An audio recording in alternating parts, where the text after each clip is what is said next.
Yang budiman, terima kasih karena pada hari ini Bapak Ibu boleh hadir bersama-sama kita di acara pada pagi hari ini. Tapi sebelumnya marilah kita berdoa agar proses webinar akan berjalan lancar. Mari kita berdoa menurut agama dan keyakinan kita. Dipersilakan.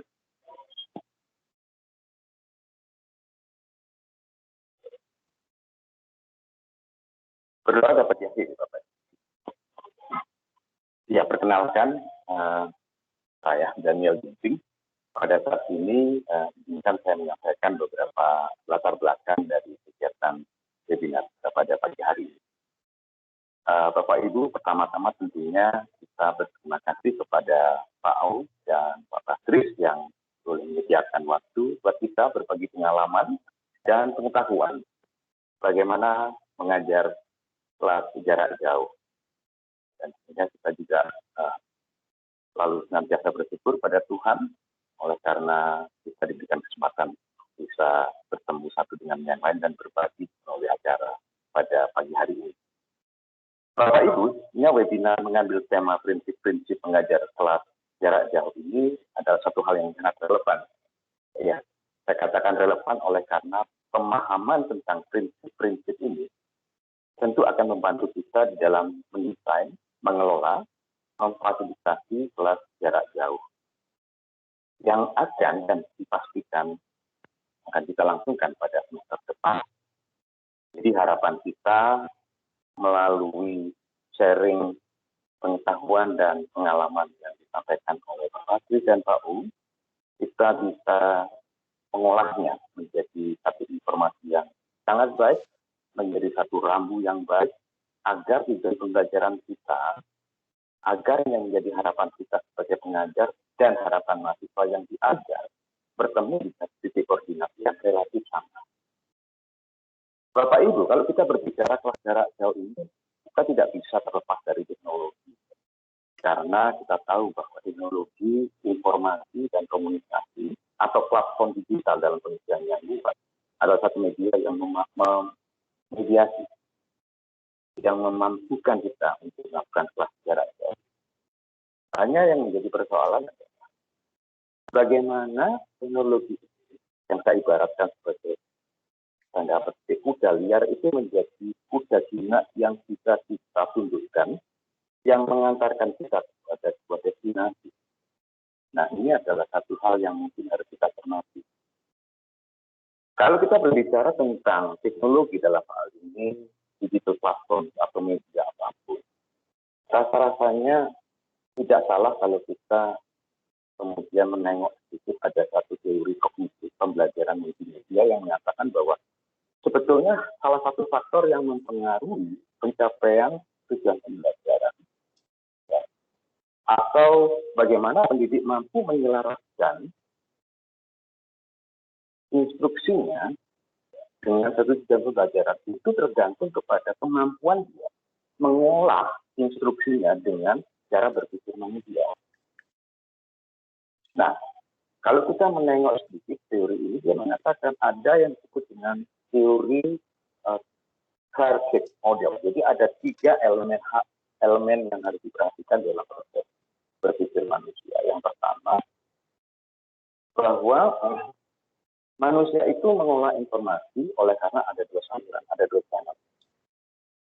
Jadi multimedia itu adalah suatu alat yang memampukan transmisi materi-materi verbal dan visual.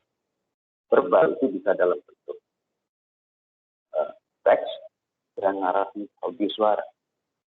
Yang visual itu bisa berbentuk grafik yang statis dan grafik yang bergerak, film, movie.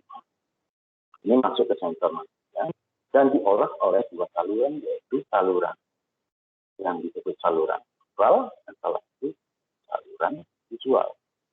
Nah, materi ini tidak bisa diintegrasikan langsung, tapi mereka bergerak dalam 2 arah yang berbeda.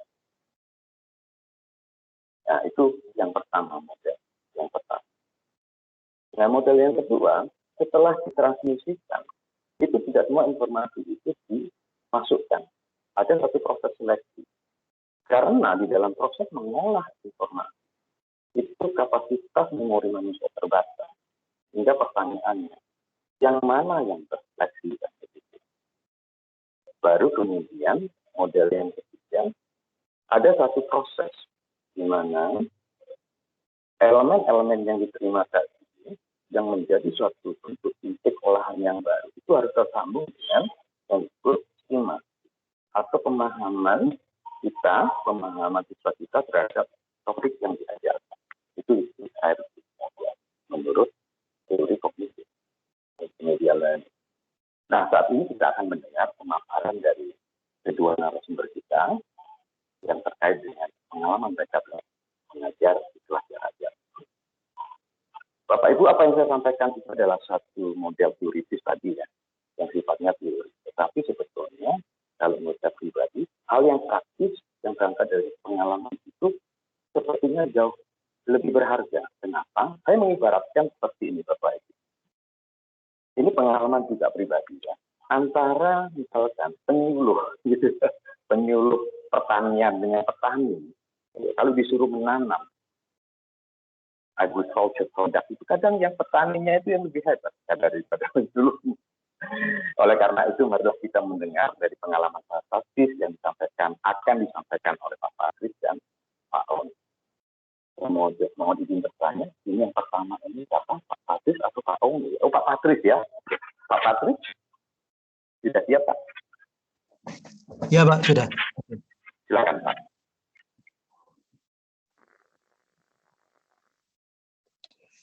Baik, rekan-rekan sekalian, selamat pagi. Terima kasih kepada Pak Daniel yang sudah memberikan saya panggung pada pagi hari ini. Cuma saya mohon maaf karena ini saya sebenarnya di rumah dan sejak kemarin kurang fit begitu ya. Jadi bentar lagi saya harus cek ke dokter. Jadi pemaparan saya akan sangat padat singkat, tidak terlalu bertele-tele. Tapi memang sejak dulu saya dikenal sebagai dosen yang tidak bisa bertele-tele bahkan ya. Jadi pemaparannya selalu padat singkat.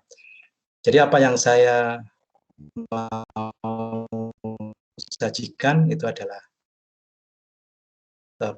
pengalaman pribadi, maka sifatnya adalah sharing. Nah, karena sharing, maka ini bukan seperti semacam arahan gitu ya, tapi karena namanya sharing, maka saya akan membagikan pengalaman-pengalaman saya ketika mengajar daring, dan syukur-syukur kalau nanti ada poin-poin yang bisa dimanfaatkan atau dieksplorasi lebih jauh oleh rekan-rekan, dikembangkan lebih jauh oleh rekan-rekan, bahkan juga dikritisi. Jadi sangat terbuka kemungkinan bahwa mungkin rekan-rekan mengatakan, wah saya punya teknik yang lebih canggih Pak. Kalau teknik yang sampean usulkan itu mah udah kayak ketinggalan zaman, ya nggak apa-apa, karena namanya juga sharing gitu ya. Jadi pengalaman yang akan saya paparkan ini adalah pengalaman mengajar di semester Kasal yang lalu. Kebetulan hasil evaluasi mahasiswa yang juga dimonitor oleh Pak Daniel Ginting rupanya, itu menunjukkan bahwa saya lumayan mendapatkan komentar yang positif dari para mahasiswa yang saya ajar. Mereka merasa senang, merasa mendapatkan ilmu, merasa cara mengajar saya baik. Nah, apa yang mau saya bagikan pada pagi hari ini adalah bagaimana mengajar daring dengan efektif. Tapi sekali lagi, sifatnya adalah sharing, sehingga ketika sedang menyimak materi saya, rekan-rekan tentu bisa sangat terbuka mengkritisi apapun yang sedang saya katakan gitu ya. Baik, saya mulai dengan screen sharing dulu. Moga-moga bisa karena saya sudah lama nggak pakai MS Teams ini, biasanya pakai Google Meet.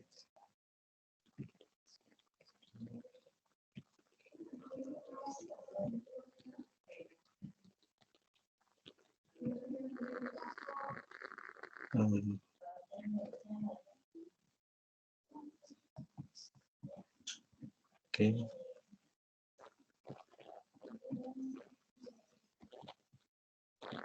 Sudah bisa dilihat ya? PowerPoint sudah, Pak. Sudah, Bapak Patris. Baik, jadi ini adalah topik saya pada kali ini, mengajar daring dengan efektif. Itu mohon diperhatikan, itu adalah daring ya, jangan diselipkan L antara R dengan I-nya, nanti artinya berbeda. Ya. Daring singkatan dari dalam jaringan, ya. Luring luar jaringan. Oke. Nah, ketika mempersiapkan materi, maka saya akan melakukan langkah-langkah seperti ini. Tentunya ketika mengajar saya harus mempersiapkan materi, ya kan. Nah, persiapannya cukup sederhana.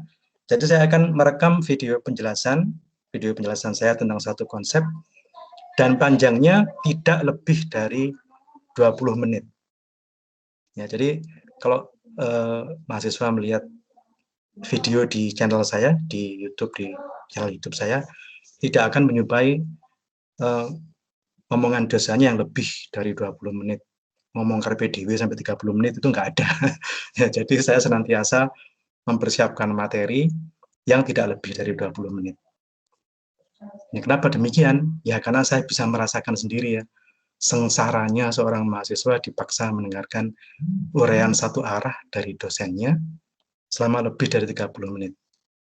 Di rumah, dalam keadaan stres karena tidak bisa ketemu teman-temannya, dalam keadaan mungkin stres karena pandemi, ada ancaman di mana-mana gitu ya. Jadi saya akan meringkas penjelasan saya dalam waktu tidak lebih dari 20 menit. Dan software yang saya gunakan adalah Camtasia 8.6. Ini semacam ya pengolah video begitu, seperti KineMaster dan sebagainya. Mungkin teman-teman punya yang lebih canggih gitu ya. Tapi yang saya gunakan adalah Camtasia 8.6. Kemudian setelah itu saya mengunggahnya ke channel YouTube.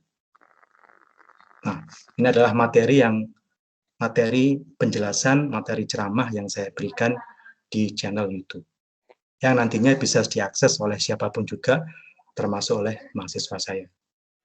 Ya. Nah, penjelasannya seperti tadi saya bilang, itu akan dibuat sangat padat, singkat. Dan kalau Bapak Ibu sempat mencermati video-video saya, itu polanya sama. Saya selalu mendefinisikan konsep yang akan saya jelaskan, kemudian saya beri contoh, kemudian langsung masuk ke tugas atau latihan. Ya, jadi dari video ke video polanya selalu sama.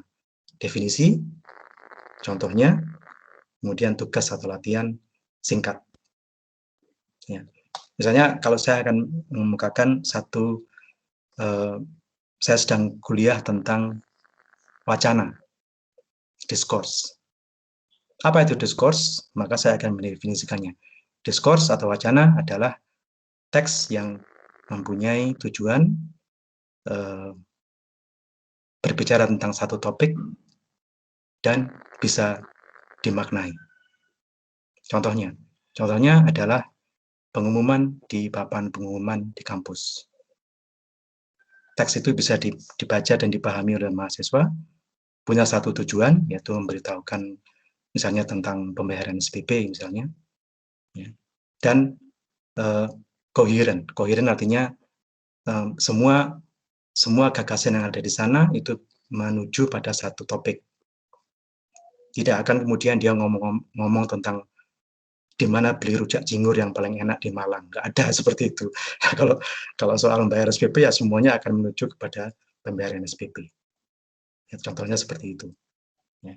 Kemudian saya akan memberikan tugasnya. Oke, sekarang cari satu teks yang bisa Anda golongkan sebagai diskurs atau sebagai wacana. Udah, itu aja. Ya. Jadi sangat padat dan sangat singkat. Langsung definisinya apa, contohnya bagaimana, dan kemudian mereka saya beri tugas. Nah, tugasnya kebanyakan masih berupa tingkat kognitif Bloom yang masih rendah, ya. Memahami, belum sampai pada menganalisis, itu nanti tugas yang berikutnya. Tapi yang jelas mereka setelah mendapatkan definisi itu, mereka kemudian akan menggali sekitarnya untuk mendapatkan contoh-contoh dari definisi, dari konsep yang tadi saya definisikan.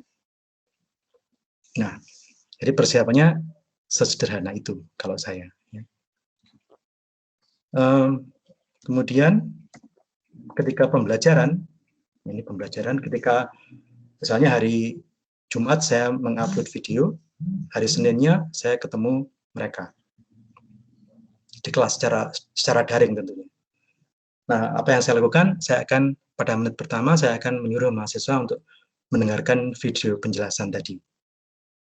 Selama kira-kira 15-20 menit, tergantung pada videonya sepanjang apa. Mereka saya beri kesempatan untuk menyimak video itu. Ya. Kemudian setelah itu saya akan melakukan interaksi secara sinkronus, artinya secara real time pada waktu yang bersamaan dengan mereka via Google Meet. Dulu saya pakai MS Teams, tapi kemudian ada isu di sana-sini bahwa terlalu berat, dan memang selama pakai MS Teams, kalau sedang padat trafiknya itu videonya tidak terlalu lancar, gitu ya, tersendat-sendat. Kemudian saya kok membaca-baca tentang Google Meet, dan ternyata cukup ringan Google Meet ini, dan sekalipun tidak bisa merekam, tapi saya bisa mengadakan sesi interaksi secara live di Google Meet. Nah, kenapa saya melakukan ini? Pertama adalah saya mengulangi poin-poin penting yang di video. Jadi kalau konsepnya agak sulit, misalnya ada konsep yang agak sulit di mata kuliah diskursus adalah advertisement, itu agak banyak konsep yang harus dipahami oleh mereka di sana. Nah, saya akan mengulangi di situ sebentar. Yang kedua, saya akan mengecek pemahaman mereka atas materi video.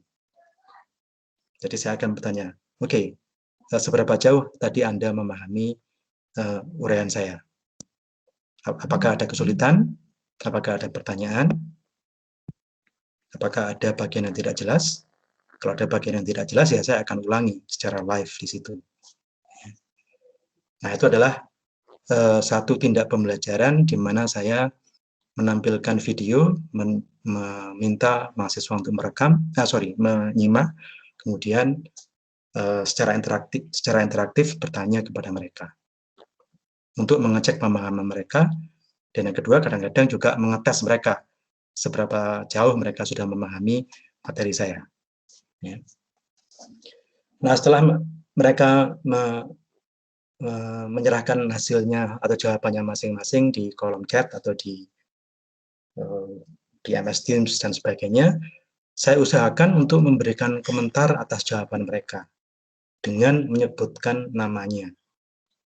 Nah, perkara nama ini sebenarnya perkara sepele kan, tapi ternyata itu adalah elemen, kalau Bruce Springsteen itu bilang human touch-nya itu ada di situ, gitu ya. Jadi ketika kita menyentuh seseorang, sekalipun secara daring, dengan memanggil atau menyebut namanya, itu rasanya ada semacam sentuhan manusiawi yang entah bagaimana terasa sekali, gitu ya. Saya kira itu manusiawi sekali ya, kalau kita bicara di suatu forum, kemudian pembicaranya mengatakan, oke, baik sekali Pak, tadi saya sudah mendengarkan komentar dari Pak Daniel Ginting. Ketika disebut nama itu rasanya ada satu sentuhan yang entah bagaimana itu efektif, gitu ya, efektif untuk menyemangati mereka untuk bisa tetap belajar, untuk meningkatkan skornya kalau mereka masih kurang, gitu ya. Jadi menyebutkan nama itu penting ternyata. Ya. Nah, ini tentunya satu umpan balik juga dari saya, terutama untuk rekan-rekan yang mungkin masih dalam sebatas memberikan tugas, tapi kemudian tidak diberikan feedback, tidak diberikan komentar. Jadi mahasiswanya bingung, ini saya sudah tugas yang saya submit ini sudah bagus atau masih kurang atau salah kabeh atau bagaimana, karena tidak ada komentarnya, gitu ya. Jadi diupayakan tentunya kita memberikan komentar. Nah, kemudian kekuatan ini maksudnya apa yang disampaikan oleh murid-murid kepada saya, baik secara langsung maupun melalui orang lain, adalah penjelasan saya itu mudah dipahami dan langsung ke sasaran. Jadi tidak pakai muter-muter, tidak membuat mereka pusing dengan hal-hal yang tidak ada kaitannya secara langsung dengan konsep yang sedang saya jelaskan, ya. Dan itu mudah dipahami. Komentar ini sudah saya terima sejak 15-18 tahun yang lalu ketika saya masih mengajar di Surabaya. Jadi nampaknya cukup valid ini ya. Jadi kalau saya dosen yang satu ini kalau menjelaskan sangat runtut dan mudah dipahami. Ya. Nah, kemudian yang kedua adalah tugasnya seimbang. Apa arti seimbang? Artinya tidak terlalu berat, tidak memaksa mereka untuk sampai berjam-jam mengerjakan hanya tugasnya Profesor Patrisius saja gitu ya. Tapi juga mampu membuat mahasiswa memperkuat penguasaan materi. Jadi tugasnya sederhana, tidak terlalu berat, tidak membuat mereka stres berjam-jam harus membaca atau meringkas satu bacaan atau apapun, tapi cukup berat untuk membuat mereka mereview kembali penguasaannya dan melatih mereka untuk menguasai skill ataupun konsep yang sudah saya ajarkan. Nah, jadi nampaknya ini juga menjadi satu kekuatan yang perlu saya pertahankan ya. Jadi artinya membuat tugas itu sih harus, tapi tidak boleh membuat mereka terlalu bahasa Inggrisnya itu kewalahan. Kewalahan mah bukan bahasa Inggris ya. Bahasa Inggrisnya itu overwhelmed gitu ya, kewalahan karena kenapa? Ya, untuk satu tugas. Betul, Pak. Iya, overwhelmed. Jadi untuk satu tugas dosen buta ini, waduh sampai berjam-jam namanya. Bikin males gitu ya. Nah, makanya. Tapi ganteng, Pak. Oh ya, kalau itu memang sudah dari dulunya, Pak. Ya, oke. Jadi tugas yang seimbang. Ya, memang kelemahannya ya, memang tidak saya tulis di PowerPoint slide karena namanya kelemahan itu kan aib ya. Jadi sama aja saya membuka aib di depan rekan-rekan, apalagi ini direkam nanti jadi viral di sosmed. Inilah kelemahan dosen Patrisius. Ya, kelemahan yang selama ini saya dengar dari rekan-rekan adalah, ya bukan dari rekan-rekan, maksudnya dari mahasiswa adalah, saya kalau mengajar itu langsung tancap gas mulai dari awal sampai akhir. Tidak ada ya, guyon-guyon didik-didik lah, atau humor-humor yang menyegarkan, itu kering sekali. Jadi kelas saya itu terasa kering dari humor, karena memang saya bukan pelawak ya. Saya juga tidak dibayar untuk menyelenggarakan open mic di kelas gitu ya. Jadi ada mahasiswa yang mengatakan, waduh Pak Patris kalau ngajar tancap gas terus mulai tutup poin mulai dari awal sampai akhir, nggak ada guyon belas gitu. Ya itu mungkin satu kelemahan saya. Tapi setelah saya pikir-pikir, loh saya ini kan tidak digaji untuk membuat mahasiswa itu tertawa terbahak-bahak di kelas gitu ya. Jadi ya selama mereka masih bisa menguasai apa yang saya ajarkan, selama mereka mendapatkan manfaat dari apa yang saya ajarkan, ya cukuplah. Saya tidak perlu terlalu memaksakan diri untuk menjadi seorang dosen yang juga stand up komedian gitu ya. Jadi tidak seperti itu ya. Dan kedua juga ada beberapa murid yang mengatakan kelasnya Pak Patris kurang variasi. Ya sama seperti yang tadi adanya. Jadi dari awal sampai akhir tancap gas terus, stick to the material, stick to the topic gitu ya, sehingga kurang variasinya. Ya, tapi sekali lagi sebagai dosen memang saya perlu memastikan bahwa komentar-komentar itu saya terima, tapi juga tidak kemudian senantiasa semuanya saya tidak lanjuti gitu ya. Seperti tadi saya katakan, saya akan mengatakan kepada diri saya sendiri, selama mereka masih bisa belajar dari materi saya, selama mereka masih bisa menguasai apa yang saya ajarkan, selama mereka merasa mendapatkan manfaat dari perkuliahan saya, ya oke lah. Kalau bisa humor sama variasi, mungkin nyanyi-nyanyi di sana sini atau dansa-dansi atau apapun gitu ya itu bonus, tapi bukan itu yang utama kan. Yang utama adalah bagaimana kita mengubah sikap dan pengetahuan mereka sedemikian sehingga sebelum kuliah mereka tidak tahu apa-apa, ketika sudah selesai kuliah di akhir semester mereka sudah tahu banyak. Mereka sudah tahu banyak dan mereka sudah bisa banyak gitu ya. Itu saja kuncinya. Ya. Tadi Pak Daniel menyinggung tentang cognitive multimedia learning. Saya kira itu juga satu hal yang penting dicamkan untuk kita semua, rekan-rekan dosen juga. Bagaimana kita menyajikan satu hal secara efektif. Artinya ketika kita memaparkan satu uraian di PowerPoint, ya kita akan stick di situ. ya, tidak kemudian berbicara tentang hal yang lain atau mengiringinya dengan musik. Ya. Kalau anak milenial sekarang kan mereka tuh menjelaskan sesuatu latar belakangnya musik. Itu saya nggak habis pikir bagaimana mungkin mereka bisa begitu ya. Padahal otak kita itu kalau sudah fokus pada satu materi dan dia dipaksa untuk menikmati hal yang lainnya, jadinya nggak efektif ya. Ketika mendengarkan satu penjelasan, kemudian ada background musiknya Charlie Puth di latar belakang gitu ya, otak saya jadi nggak karu-karuan, ini lagunya enak, tapi saya juga harus mendengarkan penjelasannya gitu, jadi malah nggak efektif gitu ya.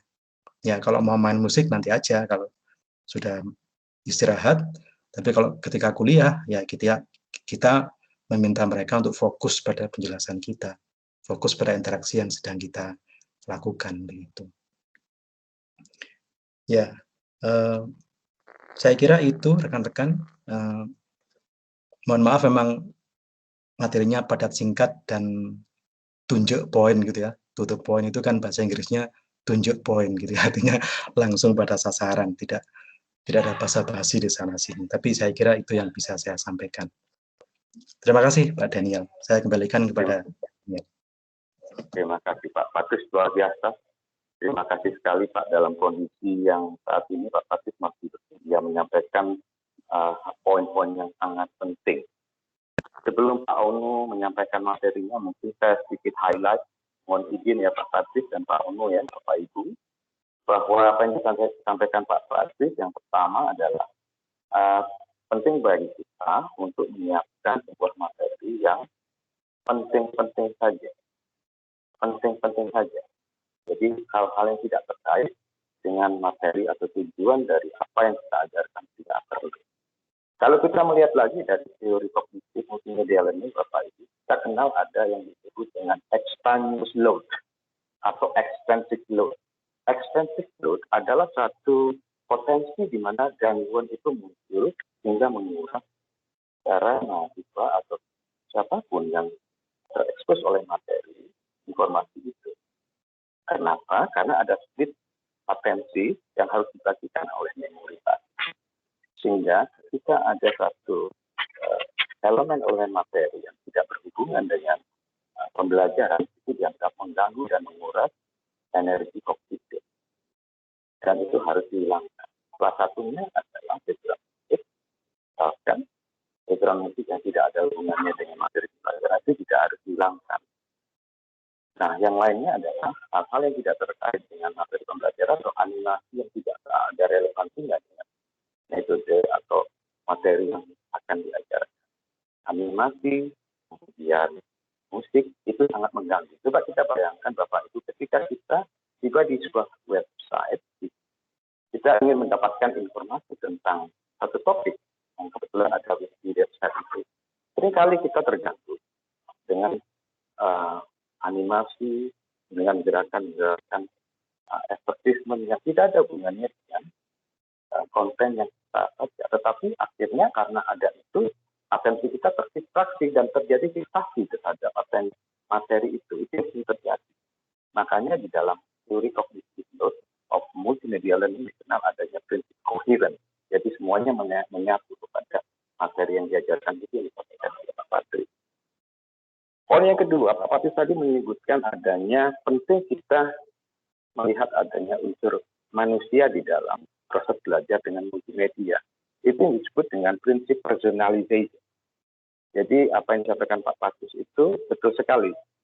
Jadi bagaimana kita menyapa mereka dengan nama mahasiswa begitu. Meskipun kadang kita sulit ya mengingat nama mahasiswa, tetapi dengan menghubungkan nama itu dengan situasi diskursus pembicaraan, itu akan melibatkan pengalaman batin yang lebih kuat. Jadi mereka tidak merasa di sebuah daerah yang tidak terjamah. Gitu. Apalagi kalau seandainya bahasa yang disampaikan itu natural saja, tidak usah pakai bahasa robot. Gitu. Kalau bahasa robot itu seperti yang aja robot. Jadi unsur personalisasinya seperti itu. Kemudian saya ingin menyebutkan hal yang lain ya Pak Patris, humor itu tidak penting. Betul Pak, ini saya rasa masuk lagi kepada prinsip coherence tadi. atau bahkan pada prinsip redundancy. Jadi di cognitive load itu ada yang disebut prinsip redundancy, di mana humor itu dianggap sebagai extraneous load. Jadi suatu load yang mengganggu. Ya karena dia tidak mengarah pada itu. Memang itu bisa menurunkan sebuah tensi ketegangan mahasiswa ya. Tetapi bila dilakukan hal berlebihan itu akan mengganggu. Kemudian saya menggarisbawahi dari apa yang Pak Patris katakan, penting untuk memberikan feedback. Nah, itu sangat benar sekali Bapak Ibu, karena dalam satu proses pembelajaran, feedback adalah merupakan sebuah proses interaksi yang membedakan belajar kelas jarak jauh dengan self-paced program like MOOC. Jadi program seperti MOOC Coursera itu tidak ada proses pembimbingan dan interaksi. Beda dengan kelas jarak jauh. Ada proses korektif di sana. Nah, saya melihat Pak Patris itu mengelaborasi ada dua jenis feedback, yaitu korektif feedback. Jadi kamu salah. Dan ini betul. Tetapi Pak Patris tidak berhenti di situ. Pak Patris melanjutkan dengan elaborasi feedback. Jadi dia mengelaborasi feedbacknya. Kamu salah karena ini. Jadi ada dua jenis feedback. Korektif feedback dan elaborasi feedback. Dan ada engagement. Engagement adalah satu interaksi. Karena ketika interaksi itu terganjal dengan ketidakmampuan kita mengolah itu juga tidak akan ada gunanya Pak Syarif. Interaksi itu dibangun seperti yang Pak Patris katakan tadi. Bertanya dan lain sebagainya. Nah, sebenarnya interaksi itu tidak hanya berhenti di situ. Jadi interaksi di dalam model kognitif load of multimedia learning itu ada tiga. Jadi interaksi antara mahasiswa dengan materi yang disiapkan, dia paham materi itu. Kemudian dikuatkan oleh interaksi antara mahasiswa dan dosen melalui proses yang disampaikan Bapak. Dan dikuatkan lagi interaksi antara siswa dan siswa melalui proses diskusi. Dan jangan lupa ada proses korektif feedback dan elaborasi feedback. Nah, itu yang bisa saya garis bawahi dari apa yang disampaikan oleh Pak Patris. Sekarang kita akan mendengarkan pemaparan dari Pak Onu. Pak Onu siap? Siap, Komandan. Silahkan, Pak. Baik, terima kasih Pak Daniel atas kesempatan yang diberikan kepada saya untuk pemaparan ini. Agak intimidatif menurut saya. Jadi waktu di flyernya itu ada tulisan pakar, saya langsung nguri. Oke. Oh, pakar kok. Oh, pakar. Pakar ya, Dono. Oh, siap Komandan. Jadi gimana ya? Pak Patris tuh sudah ngomong semuanya yang mau saya omongkan ya. Jadi saya akan membawa Bapak Ibu aja semacam simulasi gitu jadi murid saya ya, Bapak Ibu ya. Kalau berkenan. Sebentar, saya screen sharing dulu.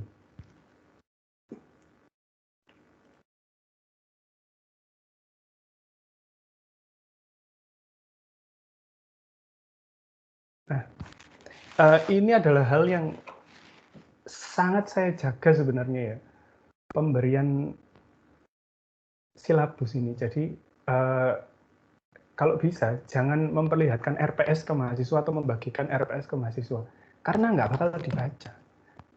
Kenapa nggak bakal dibaca? Soalnya ketahuan, jadi terlalu panjang, jadi males membacanya. Nah, saya bikin kayak gini ini cuma 1 halaman saja. Isinya apa ya? Week 1 targetnya apa, week 2 targetnya apa, week 3 targetnya apa. Ini bisa disesuaikan lah sama mata kuliah Bapak Ibu sekalian. Kemudian sampai week 16, ini modelnya mata kuliah yang 2 SKS ya. Jadi untuk yang 2 kali pertemuan bisa juga seperti ini, tapi jadinya ya disesuaikan saja lah 2 kali pertemuan. Ini makanya saya baginya per week biar nggak terlalu panjang. Kalau per pertemuan panjang sekali nanti. Ya, 1 halaman saja, karena pada dasarnya semua orang malas membaca. Kemudian yang paling penting lagi adalah ini. Ini saya sering dikritik juga soalnya sama mahasiswa. Waduh, kalau ngasih kuis itu kok seenaknya dewe, maksudnya tidak terstruktur gitu ya. Nah, itu waktu saya baru awal-awal ngajar itu tahun 2019. Akhirnya saya bikinkan kayak gini sudah. Nah, kalau sudah kayak gini paten sudah. Anak-anak sudah nggak terlalu banyak tanya. Mungkin tanya, Pak, kalau ini nanti gimana modelnya? Kalau ini nanti gimana modelnya? Tapi yang jelas ini tadi sudah saya tulis begitu ya, dan harusnya pertanyaannya bisa lebih minimal gitu. Mungkin untuk hal-hal yang mungkin kayak seperti ini yang saya highlight ini. Jadi apa namanya, prosedurnya mungkin harus ditambahkan lah, nanti itu yang akan saya melihatkan. Intinya dikasih ini dulu, biar apa? Biar nanti waktu feedback dari mahasiswa itu ya, yang dari UPM dan dari LPM juga, itu biar nilainya yang ini tinggi. Saya sering kena di sini soalnya. Jadi saya belajar dari pengalaman ya. Disempatkan aja Bapak Ibu. Kalau punya mata kuliah yang cukup banyak ya disiapkan sesuai dengan jumlah mata kuliahnya. Karena ini ibaratnya senjata utama. Kalau sudah dapat ini, biasanya mahasiswa itu sudah sedikit banyak memiliki gambaran. Baik, itu adalah yang pertama. Jadi ini akan saya bagikan gitu ya ke kelas di awal perkuliahan, kontrak kuliah. Nah, kemudian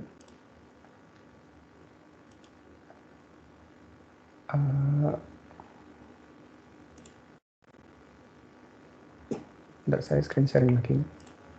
Kemudian Bapak Ibu saya bawa untuk ke salah satu ini ya, kelas saya. Saya pakai MS Team Bapak Ibu dari dulu sampai sekarang. Jadinya ya begitulah. Sudah nyaman sih. Nanti kalau misalnya mau disuruh ganti jadi Moodle lagi ya tidak apa-apa wis. Sinau lagi. Tapi untuk sementara ini saya pakai MS Team yang bisa saya contohkan. Saya bikin kelas itu saya bagi per week ini. Nah ini saya kasih ini channel ya Bapak Ibu ya. Jadi nambah-nambah channel. Kenapa saya gini kan? Dulu waktu pertama itu saya pakai pakai MS Teams cuman untuk mengumpulkan tugas. Jadi supaya tugasnya itu nggak pakai kertas-kertas gitu. Saya kalau kertas soalnya sering hilang. Jadi semuanya saya digitalkan gitu ya, dan nilai-nilai juga daripada ditaruh di kertas hilang, semuanya saya digitalkan pakai ini. Ini sangat membantu sekali. Nah, ketika sudah mulai pandemi, akhirnya mau nggak mau harus jadi seperti ini. Nah, kenapa dibagi per week? Karena kalau semuanya ditaruh general itu terlalu tercluster begitu. Jadi sulit trackingnya. Nah, kalau kayak gini, 1 week itu isinya cuman ini course kontrak ini untuk janjian, ini meeting pokoknya. Oh iya, saya kalau bisa setiap week itu ada meetingnya. Mahasiswa suka nggak suka, pokoknya saya ada meetingnya. Entah itu 30 menit, entah itu 40 menit, pokoknya saya pengen ketemu. Ya. Dan juga direkam gitu ya, jadi ada mahasiswa yang nggak bisa datang ya bisa nonton rekamannya. Jadi nggak ada tidak ada alasan untuk wah saya kemarin tidak masuk Pak, jadi saya nggak paham. Sudah tidak berlaku itu karena sekarang sudah canggih. Nah, jadi kelihatan semuanya. Ini ada, kalau saya kasih ini ya, side quest, main quest, karena saya anaknya suka main video game. Jadi ya saya berikan hal-hal seperti ini. Menurut saya pribadi ya, menurut saya ini sesuatu yang bisa engaging gitu ke mahasiswa. Dan karena mahasiswa saya rata-rata anak muda, dan saya juga masih muda sebenarnya, kalau dibandingkan dengan Pak Daniel. Iya. Mohon maaf Pak, saya jangan dipecat. Iya. Kemudian semuanya ini, nah ini yang penting. Saya pakai attendance, dan attendance saya ini sudah berevolusi. Pertamanya saya cuman gini aja, main quest attendance. Jadi anak-anak tuh pokoknya komentar aja, melakukan sesuatu aja biar nggak bosan. Mereka pertamanya cuman ngomong I'm here, present, I'm here. Akhirnya berevolusi di week kelima itu, week keempat aja lah, nggak usah lama-lama. Kamu. Nah, saya jadikan seperti ini ya, nambah-nambah stiker. Ini hal-hal yang sepele sebenarnya, cuman anak-anak juga jadi lebih kan berwarna-warni oleh jawabannya. Ada yang ngomong hola, hello, I'm here, ya itu sudah lumayan. Nanti tambah lama tambah ngisru itu. Tapi nggak apa-apa. Kalau saya prinsipnya pelajaran yang baik itu adalah pelajaran yang dimulai dengan hati yang gembira. Jadi kalau hati ini gembira, ya banyak yang masuk. Jadi saya agak kontrasnya Pak Patris mungkin. Kalau saya yang penting tuh anak-anak bahagia. Waduh, karena mereka lah yang membayar saya. Iya. Mohon maaf ya. Jadi ini salah satunya yang bisa dilakukan. Dan ini juga sebenarnya bagus supaya buat dosen gitu. Jadi ngelihat, oh hari ini anak ini masuk nggak ya? Yes. Ngeceknya tekan gini. Nah ini ada semua itu. Kemudian saya selalu membagikan PowerPoint saya untuk anak-anak. Tapi ini setelah saya setelah saya presentasi ya. Jadi di akhir perkuliahan itu selalu saya bagikan. Nah kemudian untuk memperkuat pemahaman itu saya suruh bikin video anak-anak itu. Ya videonya saya sebenarnya mintanya nggak ruwet-ruwet ya. Kalau Bapak Ibu bisa lihat di sini, anak-anak dapatnya tuh kayak gini kan. Tolong buat video 1-2 menit gitu kan, yang mengilustrasikan pemahaman Anda tentang konsep yang tadi sudah saya jelaskan gitu. Terus saya bikin grup work kan, karena kalau ini kan muridnya lumayan banyak ya, ada 30-an. Kalau saya ngeceki video satu-satu itu ya kelenger. Jadi saya bikin grup work aja. Nah, contohnya, karena ini ngomong regional differences ya, contohnya ini. Ini contoh videonya. Jadi sama anak-anak ada yang taruh di Instagram, taruh YouTube. Kalau malu ditaruh di Instagram atau dimanapun, di-upload aja di OneDrive gitu. Ini terserah sama anak-anak. Suka-suka lah. Pokoknya saya bisa ngeklik link, terus linknya itu ke video ya. Saya nggak mengharuskan harus di-upload kemana, senyamannya mereka lah. Saya play dulu.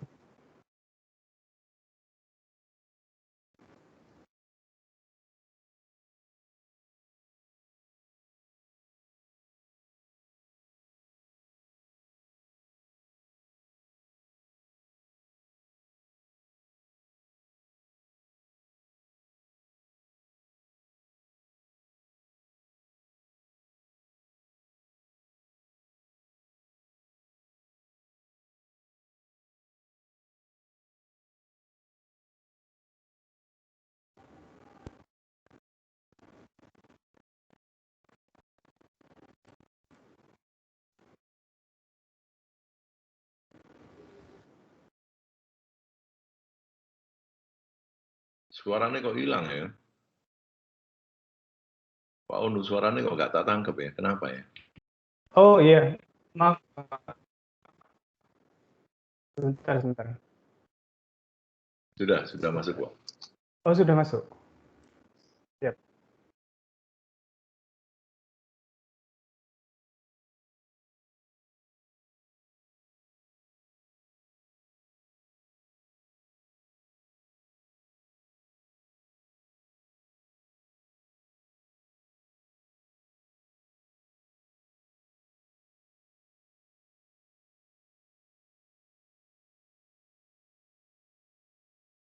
Sudah lah ya.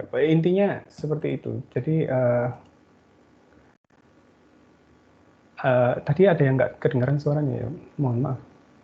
Saya kok nggak tahu kalau nggak kedengaran.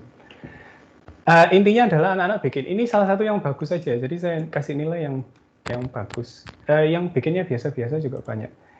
Nah, sesuai sama yang dibicarakan Pak Patris tadi, memberikan feedback itu ya penting. Ya, saya berusaha untuk memberikan feedback juga, terutama untuk final project ya. Kalau bisa dilihat di sini, ya feedback saya cuma gini, this is a great essay. You can persuade me that Lakoff's claim was more or less valid, even though I wouldn't jump as far as generalizing all women. Well done. Cuman gitu toh. Biasanya yang saya kasih nilai tidak terlalu bagus itu biasanya lebih panjang. Jadi yang nilainya bagus-bagus itu feedbacknya nggak terlalu panjang lah. Tapi yang nilainya kurang bagus biasanya saya kasih feedback panjang. Kenapa kalian tidak bisa mendapatkan nilai yang bagus? Nah ini kan yang bisa lihat cuma dosennya aja toh. Jadi lebih personalized gitu. Karena kan nggak ada orang yang mau dimarah-marahi di depan orang banyak gitu. Atau bukan dimarahi sih, maksudnya dikuliahi gitu di depan orang banyak. Kalau misalnya praising atau ngepik-ngepik uang tuh di depan orang banyak ya, itu bagus sebenarnya. Kalau menurut saya ya. Saya ini bukan pakar soalnya, cuman dapat banyak feedback gitu dari mahasiswa, terus ya saya lakukan apa yang feedback tersebut. Kurang lebih begitu sih. Jadi ya kadang saya pakai video juga. Ini cuman assignment aja, tapi assignmentnya pakai video.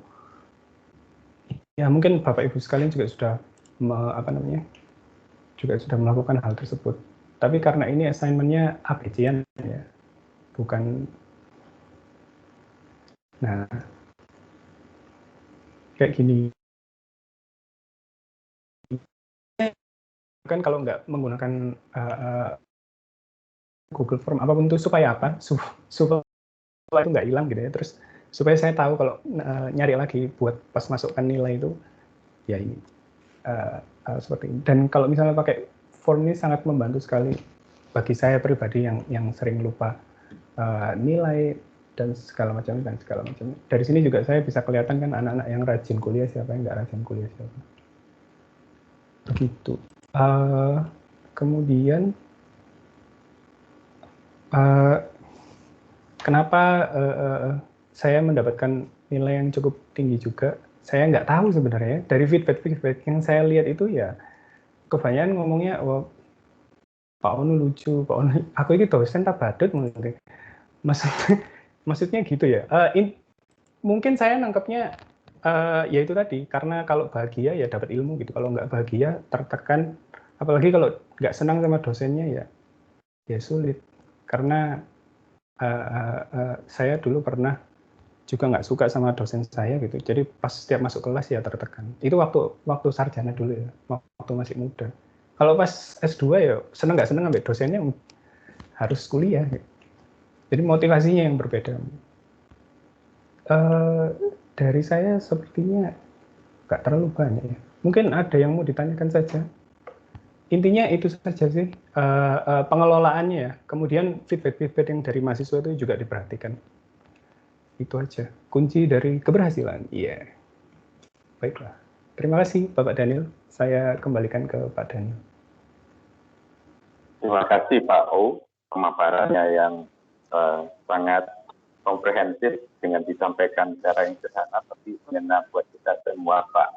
Jadi tadi sepertinya nyambung kalau saya melihat dari penjelasan Prof. Patris tentang prinsip personalization, bagaimana kemampuan seorang pengajar mampu menciptakan atmosfer yang sangat friendly dengan yang diajar Pak, sehingga ini akan mengurangi merendahkan aspek dari manusia berpikir itu sehingga tidak terlalu tegang. Dan ternyata Pak O hasil gitu, sehingga tidak ada jarak, mahasiswa akan merasa nyaman untuk berproses dengan Pak O. Jadi Bapak Ibu, Pak U adalah salah satu dosen kami yang memang evaluasinya Pak U, ya, di samping Pak Patris.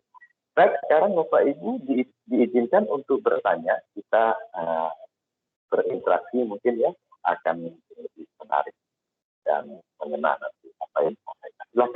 Silakan Bapak Ibu. Pak Yuswono, monggo, silakan.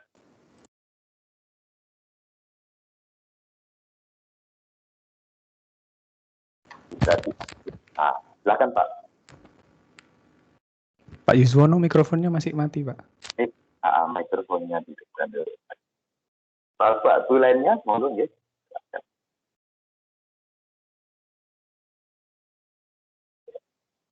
Mikrofonnya maju.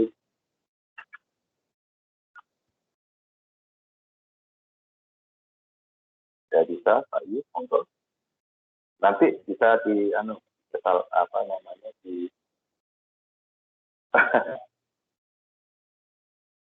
ditumpuk suara saya ya sambil saya bicara ya. Jadi tadi yang disampaikan Pak U juga ada hubungannya juga dengan disampaikan Pak Patris ya, bahwa proses belajar itu harus ada engagement ya, dan itu berhasil dengan prinsip personalisasi tadi, ada feedback dan seterusnya. Pak Yus bisa mendengar saya? Pak, katanya terpencet Pak. Jadi nggak jadi iya. Gitu. Mohon yang lainnya kalau mau ada pertanyaan. Dan kita melihat dari pemaparan awal dari Pak U, bahwa perlu kita memperhatikan membuat materi SPS itu ringkas. Nah, ada satu lagi prinsip namanya prinsip redundancy. Jadi, ketika teks itu diberikan terlalu banyak, itu memberikan informasi yang kita anggap bagus, kita anggap seolah mahasiswa menerima banyak dari suatu, tetapi justru merugikan. Karena apa? Karena dalam konteks berpikir dari sisi psikologi, mahasiswa itu akan sekian. Dan men-scan informasi yang terlalu banyak itu menguras energi berpikir. Sementara kita tahu sendiri bahwa kemampuan manusia berpikir itu sangat terbatas. Maka dengan cara meringkas itu akan memudahkan mahasiswa di dalam memahami satu esensi apa yang disampaikan oleh Pak tadi. Dipersilakan Bapak Ibu bila ada pertanyaan. Sepertinya kita banyak mendapatkan ilmu pada hari ini ya dari dua pembicara kita ini luar biasa. Oke, kalau tidak ada, ya mengingat kesibukan Bapak Ibu dan tugas di sana sini. Okay. Ini ada pertanyaan dari Pak Sultan. Oh tidak. Oh, Pak Sultan. Ada yang mau bertanya? Pak Sultan. Silakan. Ya. Silakan Pak Sultan. Siap. Ya, saya silakan. langsung jawab ya Pak Daniel ya. Yes. Ini pertanyaannya, kegiatan apa yang bisa digunakan selama kuliah online yang buat mahasiswa senang dan akhirnya interest dengan kuliah kita sampai akhir? Apa ya? Sebenarnya pada dasarnya apapun itu, kalau DKV malah saya banyak yang bisa saya berikan contoh gitu ya. Tugas-tugas yang kita berikan itu sebenarnya adalah alat yang bagus untuk membuat mahasiswa itu selalu kepingin ikut mata kuliah kita gitu. Jadi kalau bikin tugas, jangan bikin tugas yang menurut saya pribadi ya membebankan mahasiswa satu ya. Kita harus tanya, tes dulu. Kasih tugas kayak gini, terus reaksinya seperti apa? Kasih tugas kayak gini, reaksinya seperti apa? Kalau saya pribadi sudah beberapa kali ngasih tugas, dan menurut saya yang bagus itu, dan mahasiswa juga mengerjakannya dengan ringan hati begitu ya, bukan dengan berat hati. Yaitu membuat video 1-2 menit untuk mengecek pemahaman mereka tuh sebenarnya sama topik yang saya berikan seperti apa sih, begitu. Jadi ini sangat bisa disesuaikan dengan bidang Bapak Ibu sekalian. Kalau DKV mungkin nggak tahu ya, menggambar mungkin ya begitu ya, atau bikin desain atau yang lainnya begitu. Diberikan feedback aja. Kalau feedback kita itu enak dan pas sesuai dengan apa yang mereka kerjakan, ya jangan diapi-api. Oh, gambaranmu api padahal nggak api gitu. Jadi berikan feedback yang memang jujur dan objektif begitu ya, supaya anak-anak itu oh iya aku kurangnya di sini, berarti nanti dikasih ini lagi, aku akan melakukan feedback yang diberikan sama dosenku. Tak lihat apakah feedback yang diberikan dosenku itu beneran atau cuman yuk ngetik-ngetik aja gitu. Nah, ketika mereka melakukan feedback yang kita berikan, yuk harus diapresiasi dengan memberikan nilai yang lebih, walaupun beda nilainya itu cuma 5 poin atau 7 poin mungkin ya. Mereka jadi semacam termotivasi gitu. Oh, ternyata apa yang diberitakan dosenku ya ya sesuai dengan apa yang aku lakukan. Jadi kalau misalnya aku mau improve ya harus mengerjakan hal ini. Jadi ya itu aja sih Pak Sultan. Saya harap bisa menjawab pertanyaan. Bagus. Ada feedback dari Pak Sultan, dipersilahkan. Silakan langsung berinteraksi Pak Sultan. Silakan Pak Sultan berinteraksi langsung dengan Pak. Ya. Oh ya, halo Pak Onu. Iya Pak Sultan. Enggak tahu saya Pak ya. Kalau anak cek. Iya. Ya. Apa suara saya ini terdengar dengan jelas ya? Ya, sangat jelas. Silakan Pak. Saya takutnya putus-putus, makanya saya pakai chat gitu. Siap. Jadi menarik. Jadi saya sejauh ini ya sudah melakukan kegiatan-kegiatan yang mungkin sudah disampaikan oleh para narasumber kita pada pagi hari ini. Cuma saya ingin tahu aja experience-nya selama kuliah online ini kan cenderung apalagi kalau dilakukan berulang-ulang dan apalagi sekarang semester genap juga online lagi gitu kan, menumbuhkan kejenuhan gitulah. Mungkin bisa share eksperimen gimana pas ice breakingnya mungkin ya pas anak-anak lagi jenuh gitu. Hal apa yang saya penasaran aja dari pengalaman Pak Onu itu seperti apa? Apa ada gamenya atau ada joke atau ada selingan apa yang sehingga anak-anak itu interest terus gitu ya. Gitu aja Pak Onu. Terima kasih. Iya, terima kasih Pak Sultan. Saya nggak ada hal yang apa ya, kayak misalnya game-game itu kan ngajar bahasa Inggris di SD, SMP, SMA gitu ya. Itu saya jarang sekali melakukan hal tersebut. Ya biasanya yang saya lakukan adalah ya menggali informasi langsung dari mahasiswa. Jadi ada semacam sesi curhat begitu ya. Kalau untuk mahasiswa-mahasiswa baru biasanya mereka jarang sekali curhatan di depan kelas gitu. Biasanya email atau WhatsApp sampean chat lewat Microsoft Teams. Cuman kalau yang sudah memang sering bersama-sama gitu, saya biasanya lontarkan pertanyaan. Kira-kira kelas saya menarik apa enggak sih ya? Saya buka-bukaan aja. Anak-anak juga biasanya kalau kita terbuka dia akan terbuka juga gitu loh. Iya Pak, biasanya ini kurang kayak gini. Atau topiknya kan kita sudah menentukan. Cuman mau dari mana? Apakah Anda punya saran video yang bisa kita bahas bersama gitu misalnya. Videonya jangan lama-lama, 5 menitan aja maksimal. Nah itu nanti anak-anak kan nyari sendiri, terus akhirnya mereka ya ngomong ke kita, ini loh Pak videonya kayaknya sesuai dengan topik yang kita bahas. Tapi tetap keputusan terakhir ada di dosen karena biasanya anak-anak kan nggak tahu, menurut mereka ini videonya pas, tapi menurut kita nggak pas. Ya itu aja lah, komunikasi aja sama mahasiswa. Karena ya mahasiswa kan walaupun labelnya itu mahasiswa, sebenarnya mereka itu kan ya partner kita juga dalam belajar. Kalau kita jadi dosen pinter-pinter nggak ada yang diajari kan percuma. Jadi itu sih Pak Sultan, saya harap bisa menjawab pertanyaannya Pak Sultan. Baik, terima kasih Pak Onu. Terima kasih juga pertanyaannya Pak Sultan. Kami undang Bapak Ibu satu lagi untuk bertanya, dipersilahkan.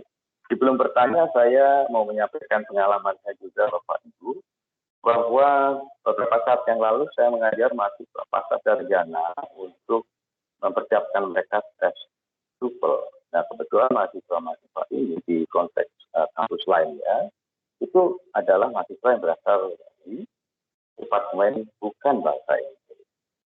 Nah, apa yang terjadi? Saat itu saya bereksperimen, Bapak Ibu. Ya, pada saat saya mengajar langsung tancap saja. Mari kita membahas how to invert model auxiliary in a negative sentence. Ya, kemudian bahkan langsung saya kasihkan bagaimana soal TOEFL. Apa yang terjadi, Bapak Ibu? Wah, tidak kuat semuanya, Bapak Ibu ya. Ini cara dilakukan Zoom begitu sehingga saya tidak bisa tahu partisipasinya itu langsung merosot kotor gitu.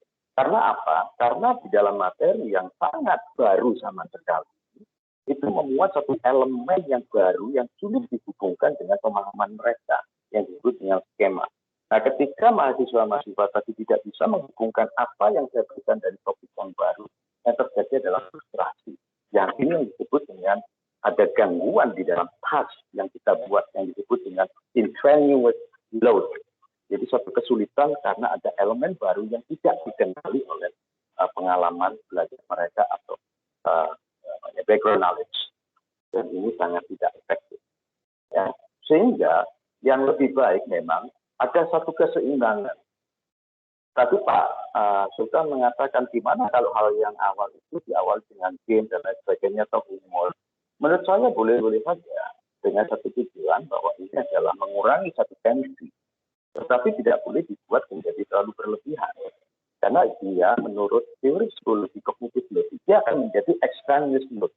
Dia akan menguras energi berpikir siswa kepada hal itu sehingga menghilangkan elemen-elemen lain yang penting. Makanya straightforwardness yang disampaikan Pak Fatih itu sangat penting. Langsung kepada hal-hal yang penting di dalam konteks pertemuan online yang sangat terbatas. Dipersilakan Bapak Ibu yang lainnya mau bertanya? Bila tidak ada yang bertanya, saya akan summary.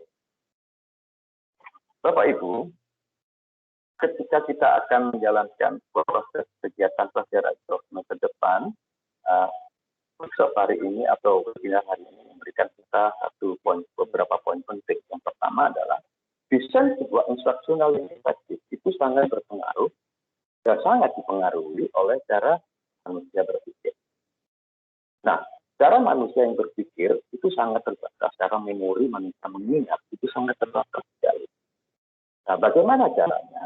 Yang pertama adalah kurangi extraneous load. Jadi gangguan-gangguan dari luar, elemen-elemen yang ada di luar konteks pembelajaran itu ke dalam pembelajaran kita. Misalkan background musik yang tidak ada hubungannya dengan pembelajaran kita hilangkan. Animasi yang tidak ada hubungannya dengan pembelajaran kita hilangkan. Bukan berarti itu jelek, tidak. Tapi kita berusaha menguranginya. Coba bayangkan ketika kita belajar teks, kemudian terdengar suara, misalkan ada anjing menggonggong atau suara, ya memang kita tidak bisa menghindari itu ya. Ada yang jual itu, sari roti, sari roti. Langsung mahasiswa distraksi sekali atensinya. Karena dia fiksasi atensinya ke sana. Sehingga langsung diarahkan hal-hal. Dan upayakan di dalam menjelaskan suatu elemen yang baru tidak terdapat ada satu hubungan dengan pengalaman mereka tentang belajar sebelumnya. Hingga ini yang disebut menyambung. Ya. Ini ada satu proses yang mendorong mereka kepada deep learning karena mahasiswa mampu menghubungkan elemen yang baru dengan pengalaman mereka sebelumnya. Jadi perlu ada satu sesi brainstorming, jadi ada satu sesi awal untuk mengenalkan. Jadi tidak langsung. Dan tidak langsung materi itu langsung diberikan secara brut, tetapi dilakukan secara chunking. Chunking itu adalah apa ya Pak? Chunking. Diberikan dengan porsi-porsi kecil gitu Pak? Nah, diberikan porsi-porsi kecil. Ya. Seandainya Bapak Ibu saya berikan 15 angka. Ya, 15 angka. Ini bisa nggak Bapak Ibu mengingat? Misalkan 5, 5, 5, 5, 5, 4, 4, 4, 4, 3, 3, 3, 2, 2, 1. Bisa ingat Bapak Ibu? Tentu akan sulit. Tetapi kalau Bapak Ibu mencangking menjadi elemen yang lebih kecil, misalkan tadi saya bilang 5, 5, 5, 5, 5, nanti di sini Bapak Ibu bisa ingat 4, 4, 4, 4, satu elemen, 3, 3, 3, satu elemen, 2, 2, 1, 15 angka kita ingat. Jadi seperti itu. Nah, kita tahu bahwa Bapak Ibu multimedia itu memberikan satu potensi prinsip modality. Apa itu prinsip modality? Karena multimedia itu bisa menggenerate informasi yang bersifat visual. Visual itu berupa grafik statis dan grafik bergerak. Dan yang sifatnya verbal atau narasi atau teks. Dan ini diolah dua saluran yang berbeda. Memori manusia akan menseleksi dan tidak semua akan terseleksi. Sehingga kita sebagai pengajar punya waktu sempit membuat satu proses pembelajaran ini berarti. Itu yang disebut deep learning. Deep learning terjadi bila ada hubungan yang tadi saya sampaikan antara apa yang sudah dipelajari dengan hal yang baru. Ini di dalam teori kognitif disebut germane load, germane atau generative load. Ya. Berikutnya Pak Fadlis tadi menyampaikan ada prinsip koheren. Berikan sesuatu yang hanya ada hubungannya dengan pembelajaran, yang lainnya tidak. Pak Ono tadi mengatakan prinsip redundancy, ya, berikan hal-hal yang terlalu berikan hal yang sederhana. RPS yang terlalu panjang singkat menjadi hal yang sangat runtuh. Kemudian Pak Ono tadi juga menyebutkan pengurutan modul-modul, ada genre, ada channel 1, channel 2, channel 3, itu prinsip signaling. Jadi ada satu signal, ini ada hal yang penting. Ini channel 1 tentang ini channel 2, sehingga mahasiswa punya satu ekspektasi yang jelas tentang apa yang dipelajari. Itu namanya prinsip signaling. Kemudian prinsip personalization sudah dipraktekkan oleh Pak O, di mana dia bisa membangun satu atmosfer yang friendly dengan mahasiswa. Saya sangat iri loh sama Pak O dalam hal ini. Terus terang Pak O, karena informasi dari mahasiswa Pak O itu keren banget di bagian ini. Jadi seperti memberi stiker ya Pak O ya, juga dengan gaya bahasa yang lebih seperti anak muda, dan Pak O masih muda, bahkan remaja. Siap. Itu Pak, dalam prinsip personalization, jadi bisa membangun satu atmosfer yang sangat baik. Feedback itu ada dua. Feedback yang korektif, kamu salah, kamu benar, ditinggal, mahasiswa juga bingung. Tapi disambung dengan feedback elaboratif, jadi menjelaskan di mana kamu tidak salah. Kemudian prinsip modality. Nah, semuanya pasti tanpa sadar melakukan prinsip modality. Apa itu prinsip modality? Ketika kita memberikan sebuah bahan materi, ya, kita menggunakan teks, kita menggunakan video, kita menggunakan visual graphic, video. Tetapi pertanyaannya, yang mana yang baik? Menurut kognitif laut, yang baik adalah tidak bisa teks itu saja. Teks saja itu kan menguras mahasiswa untuk berpikir, apalagi begitu banyak, sehingga perlu disederhanakan. PowerPoint pun kalau bisa hanya intinya saja dan ditambah narasi, itu cukup katanya. Itu akan membantu mahasiswa berpikir. Sehingga mahasiswa akan melihat satu fokus kepada apa di dalam inti kalimat di PowerPoint tadi dan dinarasikan dan dijelaskan. Jadi sesuatu yang mati menjadi hidup. Tidak boleh katanya ditambah film. Karena ketika nanti film yang sebetulnya menjelaskan apa yang dinarasikan itu akan menjadi redundant. Jadi cukup teks, cukup narasi. Nah, ini sudah terbukti dari hasil penelitian. Kalau hanya teks saja tidak berlaku baik, tapi kalau teks narasi baik, tapi kalau teks narasi dan film tidak baik. Kemudian prinsip yang lainnya saya kira sudah tercover. Saya rasa itu saja Bapak Ibu yang bisa saya sampaikan diskusi pada siang hari ini. Mohon maaf bila ada hal yang kurang, ada hal yang kami belum bisa memuaskan Bapak Ibu pada pertemuan ini, ya berikan maaf yang luar ya kepada kami. Terima kasih kepada Pak O yang boleh bercita-cita. Terima kasih ya Pak O dan Bapak Ibu semua. Saya mohon undur diri dan sampai ketemu di lain kesempatan. Silahkan mengisi link tadi ya untuk sertifikat. Saya mohon diri Bapak Ibu, terima kasih. Salam sehat semuanya. Terima kasih Pak Daniel. Ya.